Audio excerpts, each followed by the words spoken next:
এ পথে যখন আমি যাই, মাঝে মাঝে একটা মেয়ে দেখতে পাই। তো আমার ভুল হয়ে গেছে, আমাকে ক্ষমা করে দেন। এই পথে তো আমি কোনোদিন একটা মেয়েও দেখতে পাই না। এই পথে যখন আমি যাই, মাঝে মাঝে অনেক গাছ দেখতে পাই, এর সাথে আরো অনেক নদী দেখতে পাই। এই, আমি তো সেই গান কপার পাই। আমি তো তাহলে একজন গায়ক হয়ে গেলাম।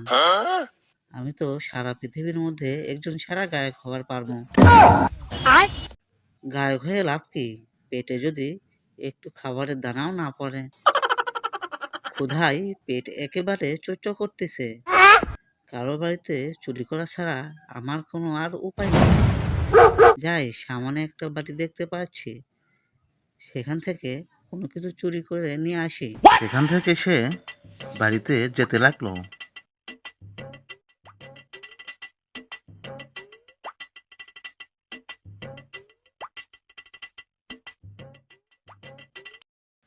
বাড়িতে যাওয়ার পর সে ঘরের ভিতর ঢুকে পড়ল।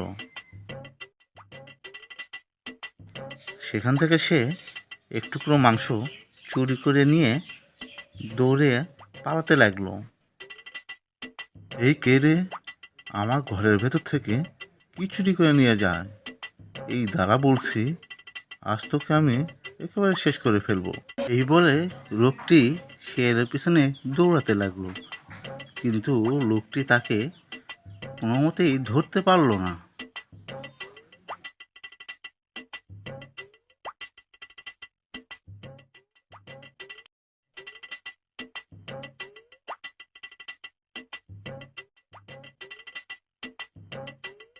কুকুরটি একটি নদী পার হচ্ছিল। পার হওয়ার সময় সে দেখতে পেল নদীতে আরেকটি কুকুরের মুখে বড় এক মাংসের টুকরো দেখতে পেল। আমার কাছে থাকা মাংসের টুকরো চাইতে ওর কাছে থাকা মাংসের টুকরোটা অনেক বড়। ওর কাছ থেকে মাংসের টুকরোটা যেভাবেই হোক নিতে হবে। এই বলে সে নদীতে ঝাঁপ দেওয়ার জন্য হাত খুলে প্রস্তুতি নেয়। আর প্রস্তুতি নেওয়ার সাথে সাথে তার হাত থেকে মাংসের টুকরোটো নদীতে পড়ে যায়।